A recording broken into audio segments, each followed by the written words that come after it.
So like I said, when you stand, you can stand anywhere you want, man. People have preferences. I've seen a lot of fighters that when they get on the opponent, right, they stand straight up, right? So they'll have the foot straight, and, you know, sometimes I feel like that's a good way of fighting, but for me, personally, I have mine in a pivot. So that's the thing, is I throw my strikes with this foot pivoted a lot. And that's what works for me. So my foot is actually sideways, lateral, not pointing at my opponent. Because the thing is, if your opponent's leg is like that and their foot is pointing straight at you, you can actually, you could actually break their leg. Because if you throw a kick or something, the leverage is not right in the knee, and you could actually strike the knee, right, which will incapacitate them basically, because if you hit it hard enough, it's going to cave in. It could break their knee, right? And I'm just saying, for me, right, that's a weakness. That's not something you want to do, because you don't want to have your knee hurt like that, because it'll throw everything off, okay? So I don't believe in striking with your, you know, in this uniform fashion. I believe maybe sometimes, but I am always at a pivot. So this foot is actually pointing this way, right? So let me see how I actually move it, right?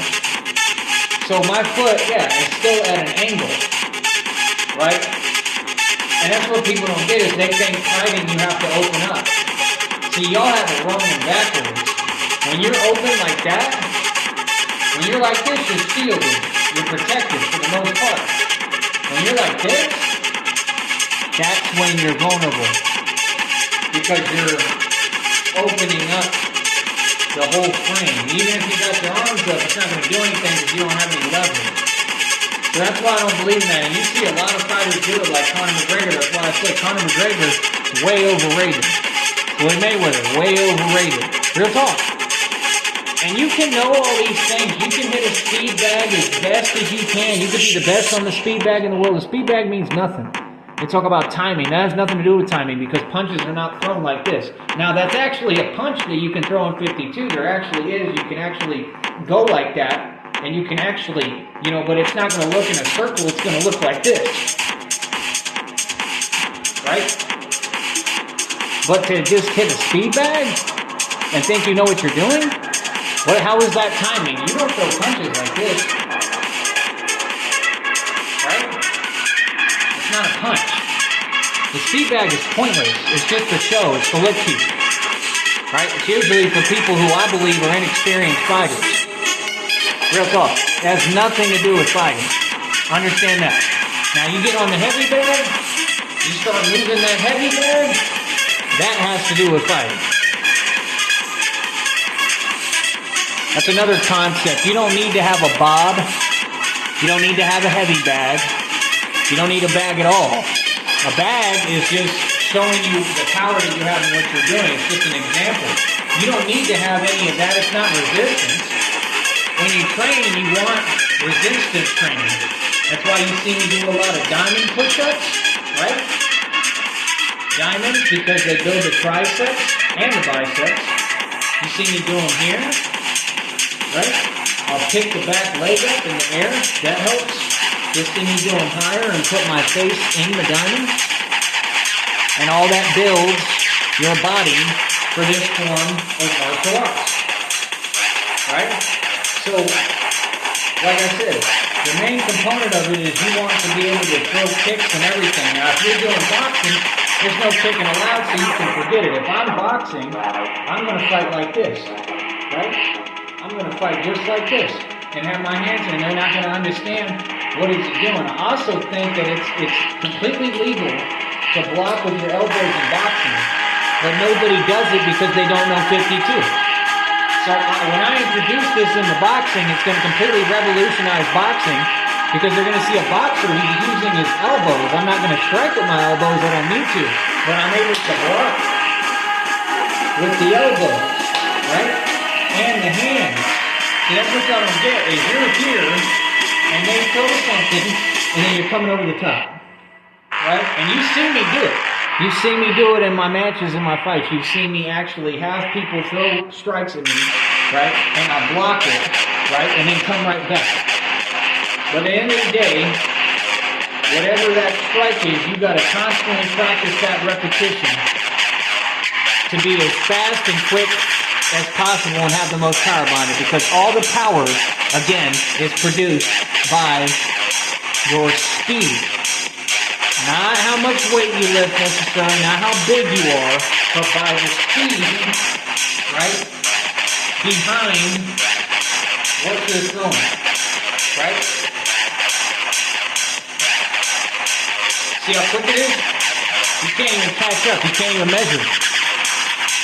Because constantly practicing, right?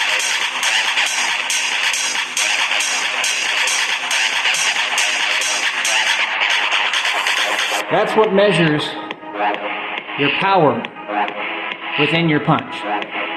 Speed. Best fighter doesn't have to be the strongest. It has to be the quickest. Okay? That's the error in people's game. Now, what I aim for is to be the quickest and the strongest. Because if you're both, then it really works. But you don't want to be too big. See, I'm the perfect body type. That's what people do. You have people that try to shame, whatever. You don't want to be too big, too bulky. Them guys that stand that big, imagine, bro. They think a punch is, oh, I'm mad, I'm going to try to hit. Real boxer already got up all up on you. It's just like they told 52 Block Simple, they said he throws like 12 punches in 1 second. Like, it's not the same, bro. And this is all real. You know? And I can slow it down. Like, I can just... You want to know the thing that works the most? Is the most effective? When you're in front of someone and they don't expect it and then just that little jab. I've seen...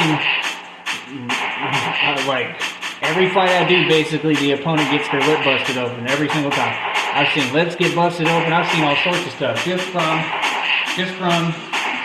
that little jab. That's why vehicles have rear view lights, because the human eye can't see the depth perception of what's right in front of it. There's a jewel and a secret. A lot of people don't know that. That's why you have rear view lights, because you can't judge the depth perception of what's in front of you. Right? That's why an effective jab is always just right in front of you, because it's an actual blind spot. Right here, it's a blind spot, believe it or not. They could be looking right at you and just... That's why it's good to have your hands down sometimes. Because, number one, you look non-threatening, right? And then number two, it's just immediate, right? And it's out of nowhere. Like I said, the name of the game has always been and always will be quickness. Quickness is what produces your power. Now moving on. Right? You have this position, you have this to be able to grab something, you're able to evolve out of it, right? Then you're able to wipe, I call it wipe, swipe, right? Wipe and renew the stance basically, right? So you're able to block whatever you need, right? And you see how my back is set up? That's from all the training I do and the working out. I told you the back is vital and important in this, right? So you're able to move, right? Punch, whatever you need to do. But the name of the game is the guy who's quicker is going to win every single time, right? Then when you start using these, this is all leverage because you're able to not get hit in boxing, but that right there goes to show they're fighting scrubs. Because someone who's not a scrub like me, they're going to punch right in that shoulder. I could dislocate Floyd Mayweather's shoulder like that. If he has it up like that, all I got to do is hit that shoulder. It'll dislocate. Because this is not a good position to have your shoulder in. That's how you know they're playing patty cake, because all he's doing is... That's not a fight. And y'all really need to understand that that's not a fight. He is not a fighter. Your TV is an oblong box. It means nothing. It doesn't show you the vastness of the universe or what's actually real. So again, you have these positions which are absolutely amazing, right? And then what happens is when you really are in an altercation, you're able to transition, right? So let's say you're here, right? You can do whatever you want, right? You could come here, right? You could come right there. It's already easy access. So all the stances have these different things out of them, right? Let's say they throw a punch when you're right here. One of the variations. They throw a punch, right? You're able to actually cradle the punch, cradle their arm, grab their arm, and this is just actually one of the variations of 52 blocks. And that's it. You're able to go from here, right, to grab their arm while they're punching. Or they're going to grab their arm, and they're in a whole arm lock. And now you have them submitted basically, and you take them to the ground. Just like they try to teach you the leverage with your legs, right? When you have someone, let's say they're coming to attack you, and you basically can trip them up or allow their momentum to carry them, catch their leg, kick their other leg from underneath them, and take the opponent down. And then you get into all the other nastier, really, really nasty parts of 52 blocks, you know, with different strikes here, right? And all of that, you know, that we don't really need to go into up here. But the point is that you're able to, you want to be able to control your opponent. And you don't have to be in control, though. I always go off my opponent. So whatever my opponent does, right,